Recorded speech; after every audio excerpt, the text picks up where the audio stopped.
Boa noite. Durante este mês acontece em todo o planeta a campanha Outubro Rosa, que tem o objetivo de conscientizar a sociedade sobre o câncer de mama. Este ano, a campanha recebe o nome Câncer de Mama. Vamos falar mais sobre isso. E justamente para falar sobre o assunto, vamos conversar com a presidente da Sociedade Brasileira de Mastologia, Seção Goiás, Rosemar Macedo de Souza Rau. Em instantes.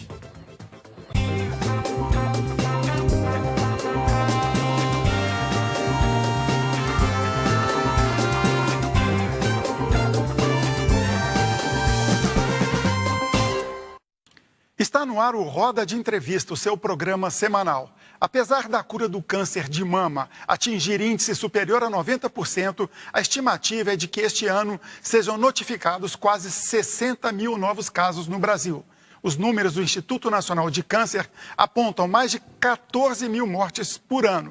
Para esclarecer sobre os riscos, a prevenção, o tratamento e como superar a doença, convidamos a presidente da Sociedade Brasileira de Mastologia, Seção Goiás, a médica mastologista Rosemar Macedo de Souza Rau. Me ajudam na entrevista as colegas Yara Lourenço, com uma larga experiência no jornalismo voltado para a saúde. Yara, muito boa noite e agradeço a sua participação. Boa noite, Enzo. Eu quero parabenizar a produção aqui da Televisão Brasil Central, Norma Leite, Ana Lúcia Pereira, colegas, você, e agradecer por esse tema que é tão importante, que fala diretamente à conscientização, à necessidade de informação para as mulheres no Outubro Rosa, o mês da conscientização sobre o câncer de mama. Em nome de toda a equipe, eu agradeço e reforço que esse é o papel nosso, né, da TV Brasil Central como uma emissora pública. Falando em TV Brasil Central, a nossa colega Juliana Diniz. Juliana, muito obrigado por estar com a gente aqui. Boa noite. Boa noite, Enzo, Yara, professora Rosemar. Boa noite a todo mundo que está assistindo Roda de Entrevista. Nesse mês é muito importante, não só para as mulheres, mas eu acho que para a sociedade em geral, discutir uma doença grave que tem aumentado o número de casos. Vai ser muito bom tirar algumas dúvidas aqui com a doutora. E você, telespectador, infelizmente hoje não tem como participar via WhatsApp, já que o programa foi gravado. A doutora gentilmente abriu um horário na agenda dela cheia, para nos atender na gravação. Então, a participação é com a ajuda das meninas. Doutora, boa noite. Boa noite, é um prazer estar aqui com vocês. Prazer é nosso em tê-la aqui. E espero poder contribuir um pouquinho e repassar a informação para as nossas ouvintes. Doutora, primeiramente, explica para a gente o que é a campanha Outubro Rosa. É uma campanha mundial, começou, se eu não me engano, na década de 1990. Isso, a campanha Outubro Rosa começou, na verdade, nos Estados Unidos, chegou no Brasil através de São Paulo, tem uma função extremamente relevante, porque é um momento onde os olhos se voltam, tanto da imprensa como da população de uma forma geral, para o problema do câncer de mama, que é o tumor mais frequente, tirando os cânceres de pele, o tumor mais frequente entre as mulheres e, infelizmente, o câncer ainda que mais mata no nosso país. Esse câncer, ele hoje já superou outros tipos de cânceres, né? E qual que é a importância da mulher fazer essa prevenção como uma rotina de saúde? Em detrimento, às vezes, até dela acompanhar a parte cardiológica, claro que é todo um contexto de saúde, mas há uma atenção específica. Até por isso, existe um mês específico dedicado para isso. Os números já saltam aos olhos, né? Quase 60 mil casos de câncer de mama no Brasil. Esses números já chamam bastante atenção e chamam atenção também porque esses números têm sido crescentes. Nós temos a cada dia o maior número de câncer de mama. E, infelizmente, sendo diagnosticado numa fase tardia. E como você disse... A fase tardia significa que idade, mais ou menos? Na verdade, não por idade, mas pelo onde ele está localizado. Então, se eu tenho um câncer de mama localizado no tecido mamário, eu tenho uma chance de cura, como você mesmo disse, próximo de 90%, ou até mais que 90%. Se eu tenho um câncer que não está mais só no tecido mamário, mas ele já se deslocou para outros órgãos, eu reduzo muito a chance de cura ou até inviabilizo que exista uma chance de cura para câncer de mama. Então, é importante realmente que exista um cuidado com a mama. Nós tivemos um cuidado um pouco maior com o colo de útero e hoje a gente já consegue ter uma redução na mortalidade por câncer de colo de útero. Isso não é em todo o Brasil. Em algumas regiões nós temos até mais câncer de colo de útero do que mama. Mas aqui em Goiás nós invertemos. Nós temos mais câncer de mama do que colo de útero. E com certeza esse olhar em termos de prevenção colaborou para isso. nós precisamos ter esse cuidado também com o câncer de mama, que é uma doença curável. Muitas vezes não se tem essa concepção, acredita-se que o câncer de mama seja um ponto de morte. Eu tenho câncer, eu vou morrer. Isso não é verdade.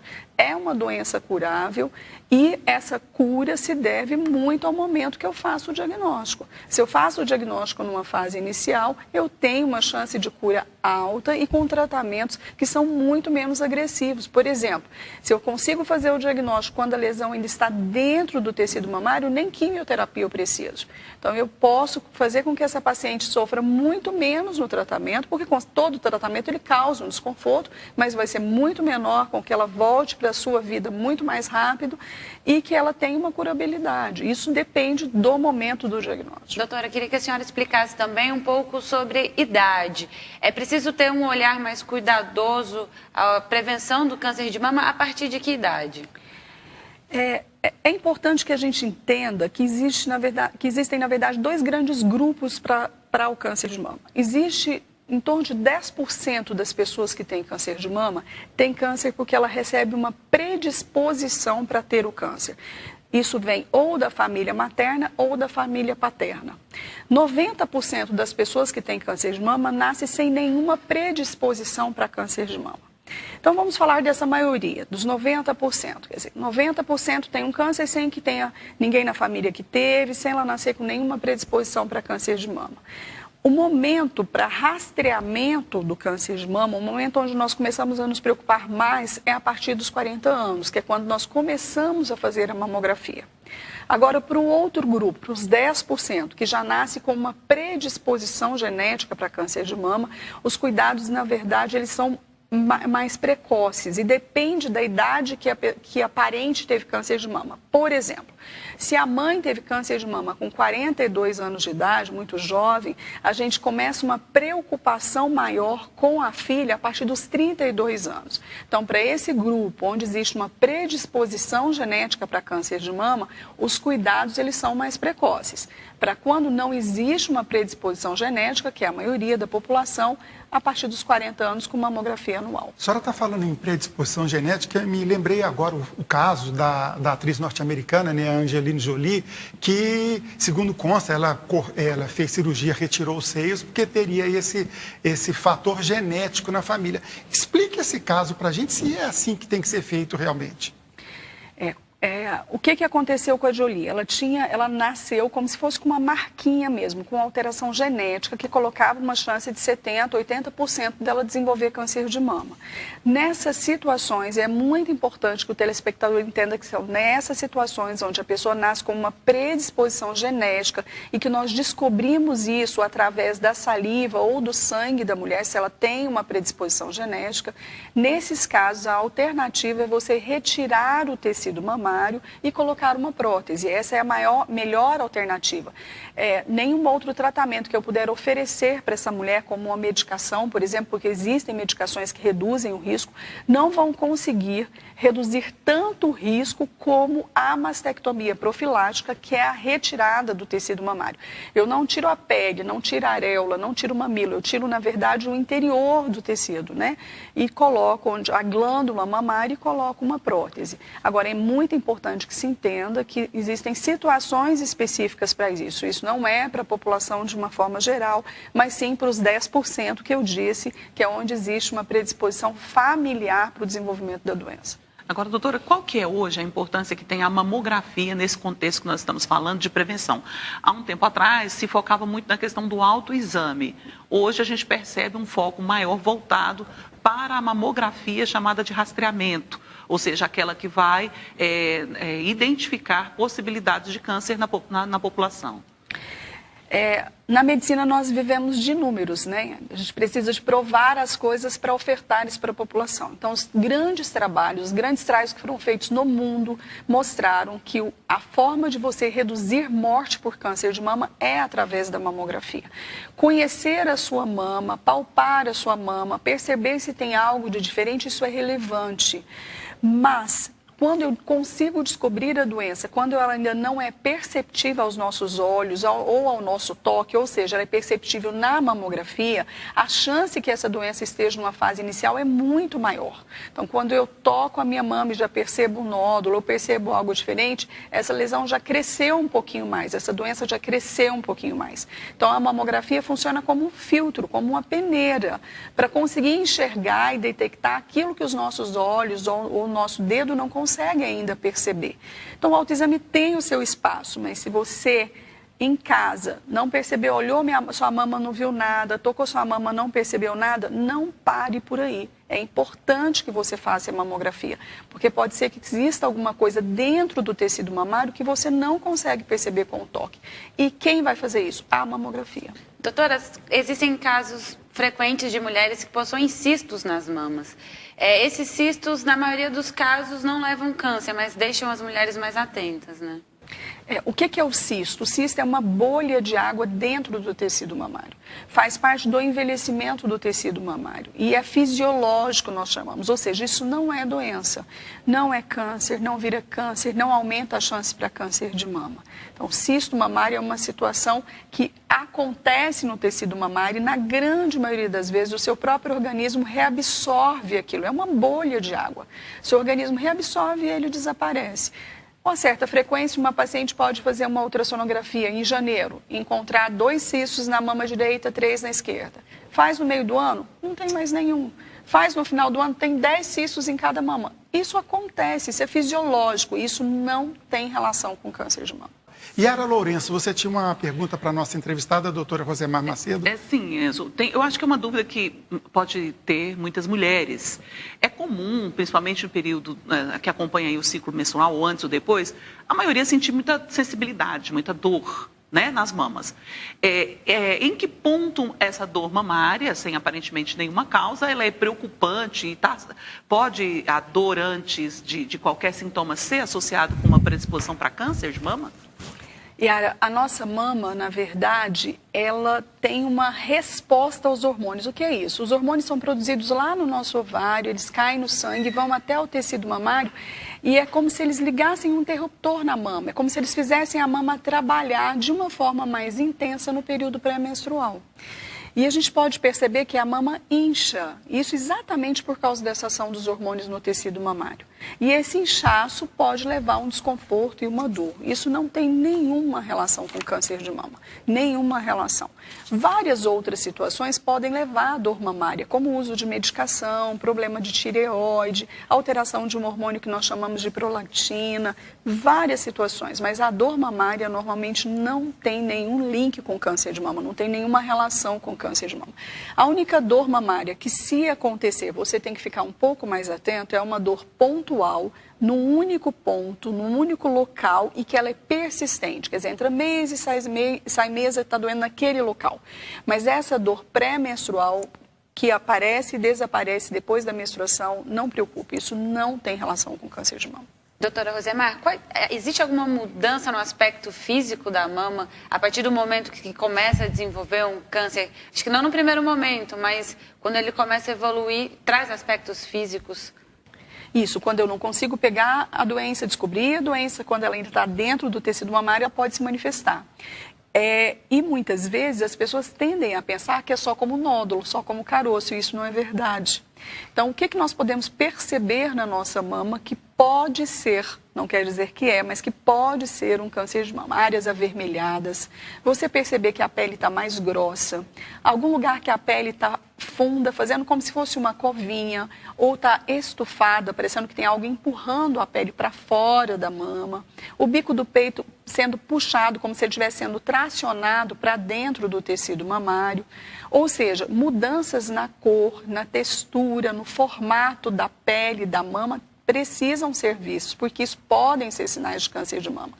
E, além disso, o caroço, que é o clássico, na verdade, que é a forma realmente mais comum de manifestação do câncer, mas não é a única. Daí a importância de você se olhar. Mas volto a dizer, não viu nada disso, você acha que está tudo bem com a tua mama, isso não significa que a mamografia não precisa ser feita. Ela deve ser feita a partir dos 40 anos anualmente. Doutora, nós estamos falando muito de prevenção, é lógico, mas é a etapa posterior. Infelizmente, a prevenção foi feita, foi detectada, é lógico que tem um acompanhamento de um médico. E aí, o tratamento é muito dolorido, né? Como é que estão as formas de tratamento hoje? O tratamento de câncer de mama a gente poderia dividir em duas grandes etapas. O tratamento da mama e o tratamento que nós chamamos sistêmico, ou seja, para o corpo como um todo. Como que eu trato a mama? Fazendo cirurgia ou radioterapia. Como que eu trato sistemicamente? Usando hormonioterapia, que normalmente na forma de comprimido, ou quimioterapia, que é uma forma injetável na maioria das vezes. Então, são as duas estratégias que nós utilizamos para o tratamento do câncer de mama. A escolha disso, de qual cirurgia vai ser feita ou de qual tratamento vai ser feito, depende do tipo de lesão que essa mulher tem. Não existe só um tipo de câncer de mama, existem vários tipos de câncer de mama. Então, dependendo do tipo de câncer que essa mulher tem, nós vamos estabelecer qual tratamento local da cirurgia ou da radioterapia ou qual tratamento sistêmico, que seria a hormonioterapia ou a quimioterapia. A agressividade e o desconforto depende, infelizmente, se eu tenho um diagnóstico tardio. Quer dizer, se eu fiz um diagnóstico onde a doença já não está mais só no tecido mamário, ela já espalhou para outros órgãos, eu vou precisar de ser mais agressiva. Sendo mais agressiva, os efeitos colaterais também vão vir com mais intensidade. Então, isso é importante que esclareça, porque muitas vezes as pessoas comparam o tipo de tratamento, né? Eu fiz esse tratamento, ou a colega fez um outro, eu tive que retirar todo o tecido mamário, a outra tirou só parte do tecido, eu tive que tomar quimioterapia, a outra não precisou. Por quê? Porque o momento do diagnóstico foi diferente, quem faz um tratamento menos agressivo normalmente tem um diagnóstico mais precoce e as doenças são diferentes, são vários tipos de câncer de mama, não existe um tipo. Essa resposta sua reforça a necessidade da prevenção, né? Que é onde você vai ter um tratamento menos agressivo, quer dizer, eu vou ter que ser tão mais agressiva quanto mais agressiva a doença está, quanto mais agressiva essa doença andou, quer dizer, quanto mais essa célula se espalhou. Se ela saiu do tecido do mamário e se espalhou, eu vou ter que ser mais agressivo no tratamento. Doutora, eu queria que a senhora falasse também sobre a reincidência.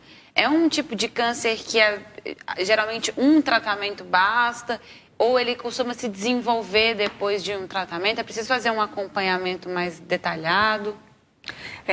A paciente oncológica, ou seja, a paciente que teve um câncer, ela é uma paciente que vai ser acompanhada. Normalmente, nos primeiros anos, nos primeiros 3 anos, essa mulher volta ao especialista, ao consultório ou ao ambulatório de 3 em 3 meses, no 4º e no 5º ano de 6 em 6 meses e depois anualmente. A recidiva da doença, ela vai acontecer novamente, quanto mais tardiamente eu fiz o diagnóstico. Quer dizer, se eu faço um diagnóstico precoce, se eu consigo descobrir a doença numa fase bem inicial, a chance da doença voltar é bem menor. Mas se eu faço um diagnóstico tardio, onde essa célula já saiu da mama, já foi para as ínguas, que normalmente é para onde ela vai primeiro, que são os linfonodos, as ínguas que normalmente ficam debaixo do braço, a chance, na verdade, dessa mulher ter uma doença novamente, ela aumenta. Agora, vamos falar do momento da mamografia, né? Nós tivemos aí, o ano passado especialmente, além do tabu da dor, a mamografia dói demais, não sei o quê, né? Tem toda uma queixa das mulheres, tem dúvidas também, né, com relação a quem tem prótese, vai esmagar a prótese. É importante a mulher conscientizar de que esse é um momento que ela está fazendo que talvez a melhor e maior benefício, né, para a sua saúde, né? Dado esses dados aí que a senhora está compartilhando aqui com a gente e que a gente sabe que são uma realidade do avanço do câncer de mama. Esse momento da mamografia, ele tem esses tabus? Todos? Como que a mulher tem que lidar com isso? O que a gente pode estar dizendo para poder derrubar mesmo essas coisas que se falam, inclusive de que a mamografia provoca uma radiação capaz de dar câncer na tireoide? A mamografia, na verdade, ela causa um desconforto. Por quê? Porque eu preciso de comprimir o tecido mamário na hora que eu vou fazer a mamografia. Se o tecido mamário não é comprimido, se a gente não aperta a mama, a qualidade da mamografia fica ruim. E aí o exame deixa de ter importância, porque ele não consegue detectar nada, ele fica mal feito. É como se fosse uma fotografia que você não conseguiu colocar o foco correto, fica borrada. Então eu preciso de comprimir o tecido mamário. Existe um desconforto, esse desconforto é rápido, o exame não é demorado. A mamografia pode ser feita também em quem tem prótese, né? A presença da prótese não inviabiliza a mamografia, não vai romper a prótese, não vai estragar a prótese. E eu sempre chamo a atenção que o desconforto de uma mamografia é imensamente menor do que o desconforto no diagnóstico tardio. Quer dizer, o sofrimento que advém de um diagnóstico tardio pelo medo da mamografia não se justifica não fazer, né? Nós fizemos um trabalho na universidade avaliando quanto desconfortável era a realização da mamografia e em torno de 2% só das mulheres relataram que era uma coisa insuportável e que ela não faria. 98% relatava que existia um desconforto, mas que isso não inviabilizaria, que ela não se sentiria incapaz de fazer um outro exame pelo desconforto que a mamografia desencadeou. Então, é um exame rápido e a compressão ela é importante, né? Ela é necessária para a qualidade do exame. Um exame mal feito, ele posterga um diagnóstico de câncer de mama. Pois não, Juliana, vai. Esse exame chega a todas as populações, assim, a todos os segmentos da população, ou ainda a população mais baixa sofre pela falta de acesso a esse exame? Os números são bem sofridos, na verdade, né? E são números também aqui do Programa de Mastologia da Universidade Federal de Goiás, que é coordenado pelo professor Rufo, que é uma pessoa que tem um carinho muito grande pela pesquisa, e os números hoje que o Brasil fala de câncer de mama vêm muito desse programa que é coordenado pelo professor Rufo. Para você ter uma ideia, somente 25% das mulheres no Brasil fazem mamografia. E no nosso estado, somente 11%. Isso eu estou falando de população SUS, na verdade, né? Considerando que 70% das mulheres dependem do SUS, só 11%, infelizmente, das mulheres no nosso estado estão fazendo mamografia. É um número muito pequeno. E o que faz a gente sofrer mais ainda é que o aparelho ele existe. Se a dúvida é, não existe o aparelho de mamografia? Existe. Existe no estado todo. Tem uma concentração maior em volta de Goiânia, mas nós temos mamógrafo no estado todo. Eu estou falando que tem a máquina agora. Vamos pensar um pouquinho. Elas estão funcionando? Elas estão produzindo o que precisam de ser produzido? A mulher está tendo acesso ao aparelho? Não, não está. Só 11% das mulheres do nosso estado têm realizado mamografia, infelizmente. E os dados no Brasil, em torno de 25%. A senhora é professora da Universidade Federal de Goiás no curso de Medicina e desenvolveu uma pesquisa, se eu não me engano, entre 1988 e 2012, sobre a incidência do câncer de mama em Goiânia. E os números parecem que são meio preocupantes. Fala dessa pesquisa para a gente, por favor. Esse foi um mestrado de uma enfermeira que trabalha conosco, a Marina Rocha. Ela fez um levantamento utilizando os registros de câncer de base populacional de Goiânia, que a gente deve chamar a atenção que é o melhor do Brasil, então são dados extremamente confiáveis. De 1988 a 2012, foram mais de 7 mil mulheres, na verdade, que foram resultados de exame, na verdade, de anátomo patológico, onde mostra a evidência do câncer que foram estudados, e nos chama a atenção, porque nós saímos de 1988, de 23 casos para cada 100 mil mulheres, para 71 casos para cada 100 mil mulheres em 2012. Então, saímos de 23 para 71 em 25 anos. Então, realmente é um número expressivo. E outra coisa que nos chama a atenção é que 27% dessas mulheres estavam numa faixa etária de 40 a 49 anos de idade. 27%. Por que isso nos preocupa tanto? Porque, teoricamente, essa faixa etária não está contemplada pelas recomendações do Ministério da Saúde, que orienta que a mulher comece a fazer mamografia a partir dos 40 anos, com intervalo de até 2 anos. Então, essa pesquisa reforça, na verdade, o que a Sociedade Brasileira de Mastologia e a regional tem defendido, que a mamografia tem que ser, na verdade, iniciada não aos 50, mas sim aos 40. Nós vamos Se nós começarmos somente aos 50, nós estamos postergando o diagnóstico de 27% das mulheres que têm câncer de mama ainda em idade jovem. Houve um aumento de câncer de mama em todas as faixas etárias. Então, muitas vezes tem-se uma impressão de que houve um aumento só nas mulheres jovens. Não, nós aumentamos em todas as faixas etárias. Não foi somente na população jovem. Muitas vezes a ideia de que aumentou em pessoa jovem é porque tem muita repercussão quando você fica sabendo que alguém teve câncer de mama amamentando ou durante a gestação, ou é uma pessoa muito jovem, ou tem filhos muito pequenos. Isso acaba levando a uma comoção, né? Mas houve um aumento em todas as faixas etárias, mulheres jovens e mulheres com uma faixa etária mais avançada. Só para ilustrar, antes de passar para vocês, olha só, em 24 anos, né, de 1988 a 2012, aumentou quase 3 vezes, ou seja, 23 para 70, eu estava fazendo o cálculo aqui, ou seja, quase 300%. Realmente é preocupante, né? E é preocupante isso de ser, né, um aumento generalizado. Existe algum indicativo de uma possível, algum fator que desencadeie, né? Além, a senhora falou de 10% que são a origem genética predominante. Mas em termos gerais, de fatores de risco, o que a gente pode dizer? Eu acho isso extremamente importante porque muitas vezes nós focamos na mamografia, nós focamos no diagnóstico precoce e nós deixamos de falar do que a gente chama de prevenção primária, que é evitar a doença, né? Nós muitas vezes não conversamos sobre isso e é extremamente oportuno conversar sobre isso. Por que nós estamos aumentando a frequência de câncer de mama? Porque nós estamos aumentando o fator de risco. Por exemplo, obesidade. Obesidade é um problema mundial. E a obesidade caminha junto com o aumento na frequência de câncer de mama. Alcoolismo, outro problema. Se nós avaliarmos as nossas avós, bisavós, não se ingeria álcool, né? Hoje nós temos uma alta ingestão de álcool, inclusive entre a população feminina, né? A utilização de hormônio de uma forma inadequada, muitas vezes sem orientação, sem um acompanhamento. Então, a gravidez hoje ela é mais tardia, as mulheres engravidam mais tarde e a gravidez, quando ela é um pouco mais cedo, ela torna a mama mais protegida para o câncer de mama. Nós amamentamos menos do que amamentávamos antigamente. Toda a exposição que nós temos a substâncias tóxicas e venenos e tantas outras questões. Quer dizer, nós mudamos o nosso comportamento, nós mudamos o nosso ambiente e, consequentemente, nós estamos colhendo fruto disso. Nós mudamos a nossa alimentação. Então, é um fruto, nós estamos mais expostas aos fatores de risco, que são os fatores que aumentam a frequência para câncer de mama. Não é difícil a gente perceber isso, né?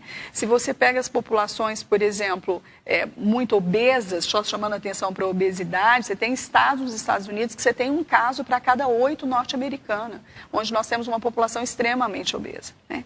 Então, nós estamos mais expostos aos fatores de risco e estamos colhendo fruto disso. Então, se eu faço o contrário, se eu faço atividade física, eu reduzo em 23% a minha frequência para câncer de mama.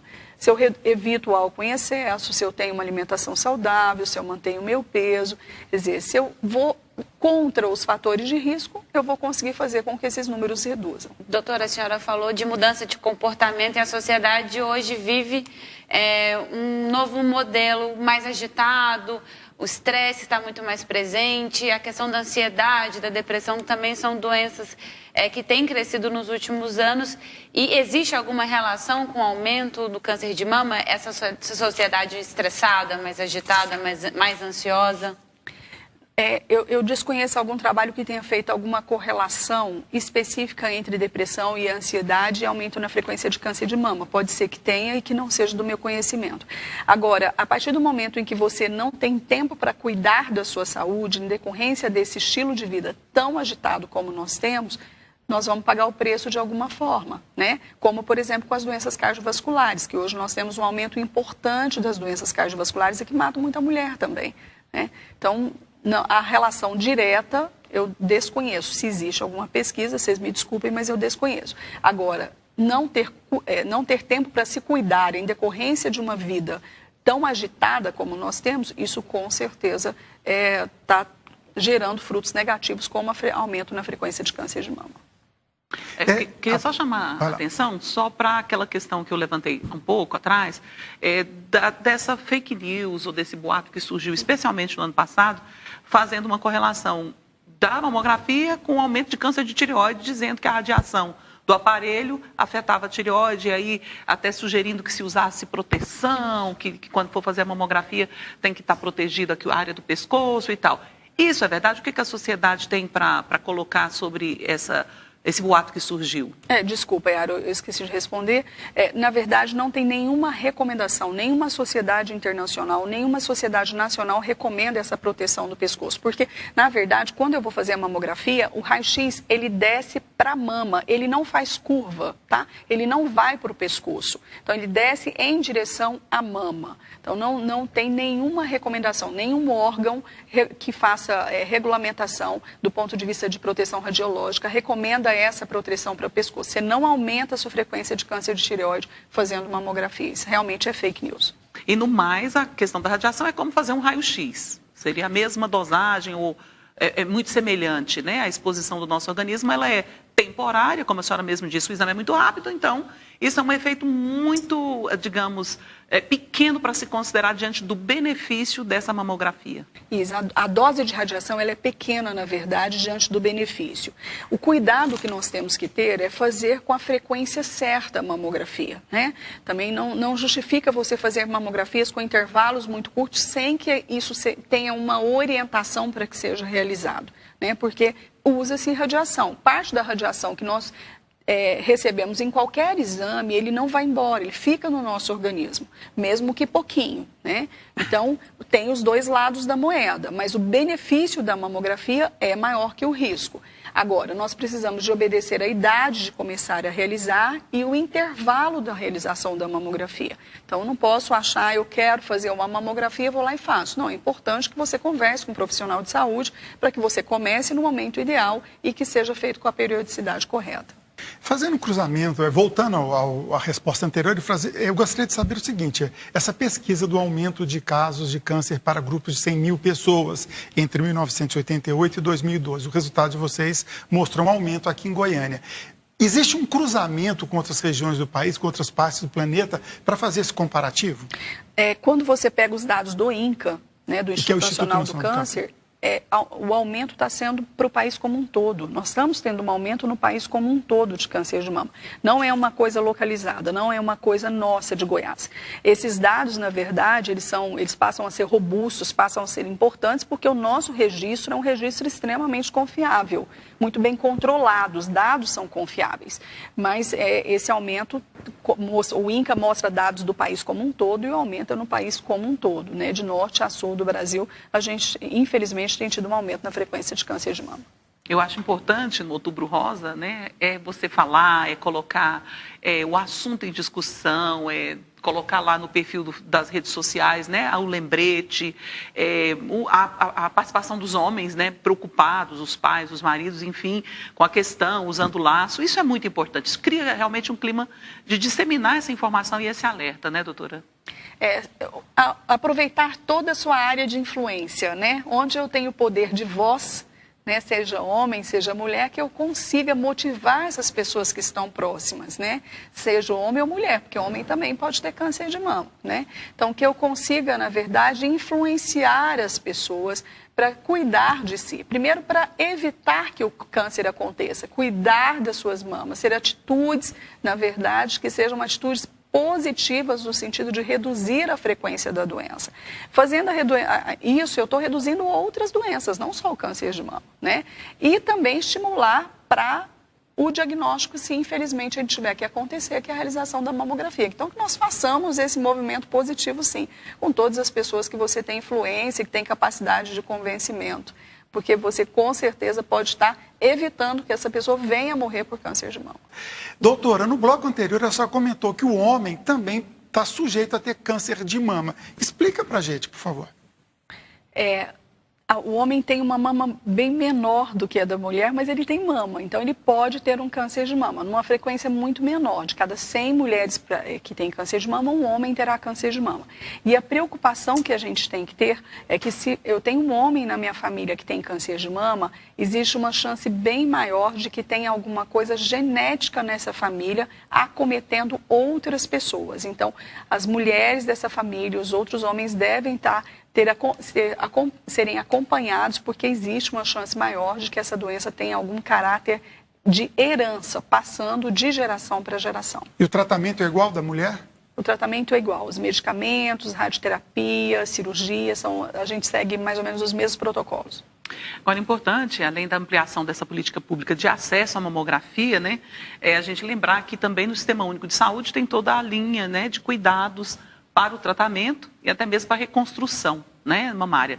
O Hospital Geral de Goiânia está fazendo, inclusive durante todo esse mês, uma série de atividades educativas, de prevenção, mas também um mutirão de reconstrução mamária. Isso é muito importante para a mulher, né, que teve que, na verdade, chegar a ter essa cirurgia mais radical. É importante, é um direito, né? A mulher tem direito, existe lei que determina que ela tem direito à reconstrução. Sempre que possível, o ideal é que essas mulheres sejam reconstruídas no momento da cirurgia. Quer dizer, eu operei essa mulher, precisei, por exemplo, retirar todo o tecido mamário. Nós podemos fazer a reconstrução usando tecido da própria mulher ou prótese no mesmo momento do tratamento do câncer. Quando isso não é possível, essa reconstrução é feita posteriormente, que nós chamamos de reconstrução tardia. E é um direito, e é importante, porque o tratamento, Yara, vai passar. Aquele momento vai passar, por mais dolorido que seja, né? E aí imagina você ficar anos e anos se olhando no espelho com uma deformidade, com uma sequela. Não é justo, é desumano, a gente poderia dizer assim, né? Então, esse direito à reconstrução, ele existe e ele tem que ser cobrado pela mulher. Doutora, a gente está falando desse momento de recuperação das mulheres que sofrem de câncer, que muitas acabam se juntando, formando associações, formando grupos para enfrentar esse momento que a senhora mesma acabou de dizer, que é tão dolorido e que acaba trazendo um pouco mais de segurança para elas nesse momento, né? Na verdade, compartilhar o sofrimento, ele sempre ajuda, né? Eu encontrar alguém que passou pela mesma situação que eu passei, que conseguiu superar e conseguiu algumas armas diferentes que ajudaram, extremamente relevante. E também é importante chamar a atenção para a equipe multiprofissional, né? Uma vez tratando o câncer de mama, nós temos que pensar que existe a necessidade de vários profissionais. A psicologia tem uma participação extremamente importante, a enfermagem, a fisioterapia, o oncologista, o radiologista, os cirurgiões todos, de todas as áreas, eles são extremamente importantes. Porque cada profissional tem uma faceta onde ele tem uma expertise maior e vai conseguir ajudar mais essa mulher, né? Então, toda a equipe multiprofissional e os grupos, na verdade, são extremamente relevantes. Quer dizer, reunir forças, na verdade, para ajudar essa mulher num momento em que muitas vezes ela não consegue acreditar na cura. Aquele momento ela só pensa na finitude muitas vezes, né? E quando eu encontro profissionais, eu encontro um grupo, seja de profissional de saúde, seja de pessoas que passaram pela mesma situação, e ela pode compartilhar e receber ajuda, isso com certeza vai trazer frutos positivos para essa mulher.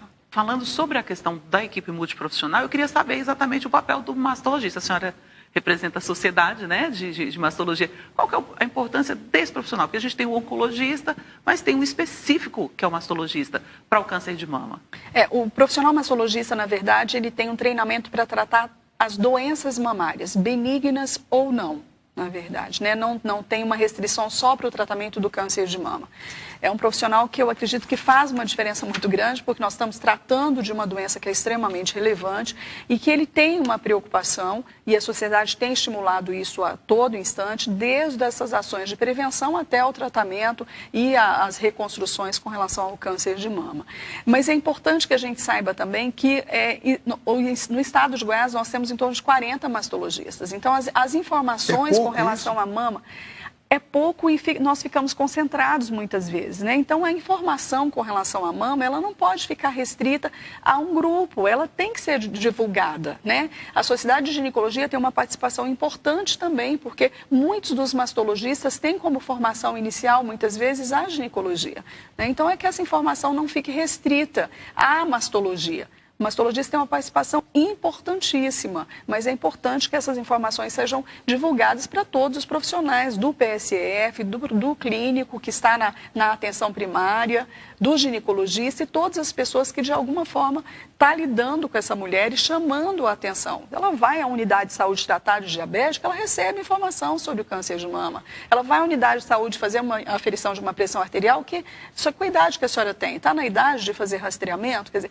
isso tem que ser divulgado, isso tem que ser falado, na verdade, né? Até para os próprios profissionais de saúde, né? Com certeza. De todos os níveis de atenção, né? Com certeza. Eles são importantes para fazer essa captação e esse alerta. Com certeza. Uma atenção primária bem formada, Yara, eu acho que é a base da saúde pública, né? Nós precisamos, porque quando eu não tenho uma atenção primária estruturada, eu vou criar uma demanda para a secundária ou para a terciária desnecessária. Eu não vou deixar espaço para que uma paciente que necessariamente precisaria estar numa terciária chegue até lá.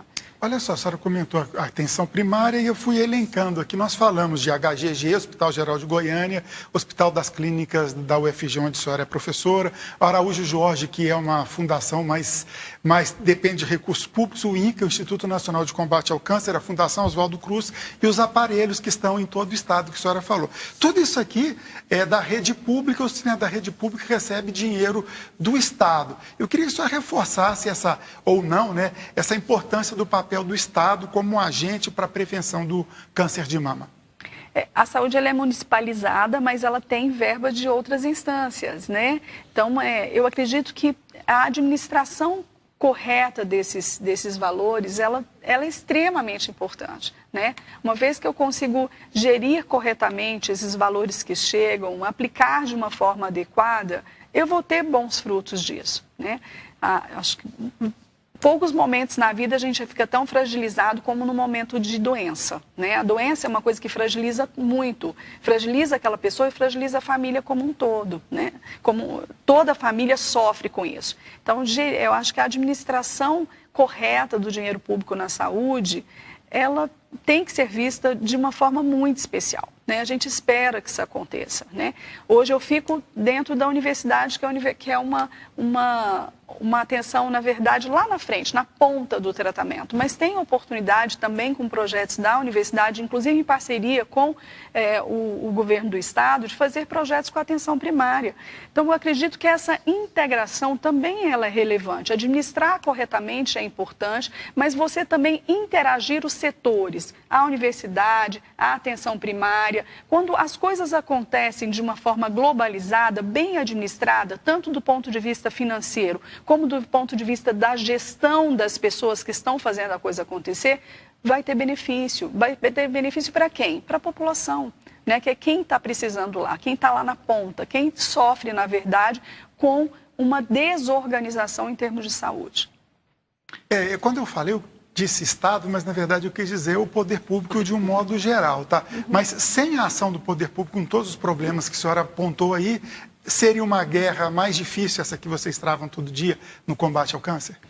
Com certeza. Na verdade, você não consegue caminhar, porque as coisas não... Se você não organiza, as coisas não caminham. Quer dizer, se eu não tenho uma atenção primária fazendo o que precisa ser feito, as coisas não vão caminhar, porque eu vou começar a encaminhar pacientes de uma forma inadequada para o setor secundário ou terciário. Se eu tenho um mamógrafo que é caro e não está funcionando, isso vai ser inadequado. Se eu faço uma mamografia e essa mamografia não tem uma qualidade boa, vai ter repercussões. Se eu crio muito entrave para que essa mulher consiga fazer a mamografia também. Se ela faz a mamografia, mas não tem acesso à biópsia também. Quer dizer, eu tenho que ter uma visão holística, eu tenho que ter uma visão ampla, na verdade, né? Tanto da gestão do dinheiro como da organização da saúde. As coisas precisam ser vistas de uma forma mais ampla. Chamando a atenção, você imagina, vamos focar na mamografia. Eu tenho medo de fazer mamografia. Eu venço esse medo de fazer mamografia. Aí eu tenho que marcar uma consulta. Eu marco uma consulta, pego o exame, o pedido. Aí eu marco a mamografia. Aí eu tenho que voltar para fazer a mamografia, eu tenho que voltar para pegar o resultado da mamografia, eu tenho que voltar para levar o resultado da mamografia, ela deu alterada, eu não consigo biopsiar. Quer dizer, de nada adianta nem o esforço da mulher em vencer o medo se eu não tenho uma saúde organizada, se eu não tenho um sistema de saúde organizado, seja do ponto de vista financeiro, seja do ponto de vista de organização pessoal. né? Nós precisamos de conscientizar disso, porque senão o que vai acontecer? O ano que vem eu vou ter o maior prazer de voltar aqui, de estar aqui com vocês novamente, quantas vezes vocês me chamarem, mas a gente falando do mesmo caos, do mesmo problema. Quer dizer, que benefício que nós estamos dando para essa população? Né? Informar que é um caos, informar que é um problema, esse não é um benefício. Eu não gostaria de voltar aqui para falar das mesmas coisas. Eu gostaria de voltar aqui para falar que nós andamos, que nós conseguimos caminhar, que nós conseguimos fazer coisas diferentes. Eu acho que um ponto importante é esse que foi lembrado aqui pela senhora, da questão de que a saúde é municipalizada. Então, na esfera ali daquele município, daquela cidade, daquela localidade, a população, em geral, ela pode se organizar num conselho de saúde, por exemplo, para passar a acompanhar isso, né, toda essa gestão e essa administração ali, no âmbito local, e inclusive se organizando em torno de leis que exigem, que garante direitos, né, à assistência do tratamento, ao acesso ao tratamento. Então, eu queria lembrar a importância que tem realmente também os conselhos municipais de saúde, ou seja, esse controle social do SUS, que precisa, é uma lacuna que pode ser preenchida, inclusive, pelas mulheres. Nós não podemos nos calar diante das coisas que nós achamos que seria injusto, na verdade, né? Todas as vezes que nós nos acomodamos com uma determinada situação, isso não vai ter nenhum benefício, na verdade, em todas as áreas, seja educação, seja saúde, né? Então, existem vários líderes e essas pessoas podem se organizar, sejam grupos de pacientes, sejam líderes religiosos, onde vocês encontrarem forças, porque, na verdade, as vozes, elas vão se replicar e elas vão ser ouvidas de alguma forma. A gente entende, né, que existe uma demanda em várias áreas, né? Existem vários setores que precisam de recursos, que precisam de verbas, né? Mas se você não solicita isso, se você de alguma forma não reivindica isso, alguém que vai reivindicar vai ser ouvido, né? Então a gente precisa ser ouvido, que a saúde precisa dessa atenção em todos os aspectos e no câncer de mama, porque os números são assustadores, na verdade. Doutora, falando de boas notícias, você falou que quer voltar aqui com novos números. O que tem de tecnologia que tem avançado? Você falou que cada tratamento depende de cada caso, de como é que está a evolução da doença. Mas quais são as boas novas para o tratamento contra o câncer que já tem aqui em Goiânia ou que tem aqui no Brasil e que já é de mais fácil acesso aos brasileiros? O tratamento do câncer de mama, ele mudou e mudou muito, né? Nós tínhamos um tratamento, por exemplo, cirúrgico, por exemplo. Antes, há anos atrás, quando começou-se a tratar câncer de mama, se retirava toda a mama. Hoje a gente sabe que não é assim. Por vezes não há necessidade de você retirar todo o tecido mamário. Você pode preservar a mama e tirar só a área que é doente. A radioterapia mudou bastante. Nós temos momentos em que a radioterapia pode ser feita dentro do tecido mamário durante a cirurgia. Essa mulher não precisa ficar voltando vários dias para fazer radioterapia. Os medicamentos modificaram muito até em consequência do melhor conhecimento da doença. Porque hoje, como nós sabemos que existem tipos de tumores diferentes, muitas vezes a doença pode ser tratada com drogas mais específicas, né? E essa situação de você escolher melhor a droga para cada tipo de doença específica, com certeza você tem tido benefícios e benefícios grandes, na verdade, né, em termos de curabilidade. Doutora, o nosso tempo praticamente acabou, mas uma pergunta rapidinha para uma resposta rapidinha, uma curiosidade. Existe câncer de mama na população canina e nos gatos também? Sim, existem, na verdade, e relacionado com o uso, por exemplo, de anticoncepcional, e o que se mostra é que quando esses animais são castrados, você reduz a chance de câncer em gato ou em cachorro. Não é minha área, mas eu sei que isso existe. Procurar um médico veterinário. Procurar um médico veterinário, que com certeza nós temos uma faculdade veterinária extremamente respeitada aqui. Ok. Yara Lourenço e Juliana Diniz, agradeço muito a participação de vocês, contribuíram muito para esclarecer, principalmente a você, telespectador, você ouvinte da RBC, sobre o problema. Muito obrigado, boa noite, Yara. Boa noite, Enzo, boa noite, doutora Rosemar, Juliana. Prazer sempre estar aqui no Roda e parabéns mais uma vez a toda a equipe aqui da TBC. Boa noite a todos os colegas. Muito obrigada, professora e doutora, pelas explicações na noite de hoje. Eu que agradeço, em nome da sociedade, agradeço o espaço e da universidade também, estamos sempre à disposição de vocês. E espero ter a senhora daqui a um ano aqui no Roda de Entrevista, trazendo notícias boas. Muito boa noite e muito obrigado. Voltamos na próxima semana e eu aguardo você.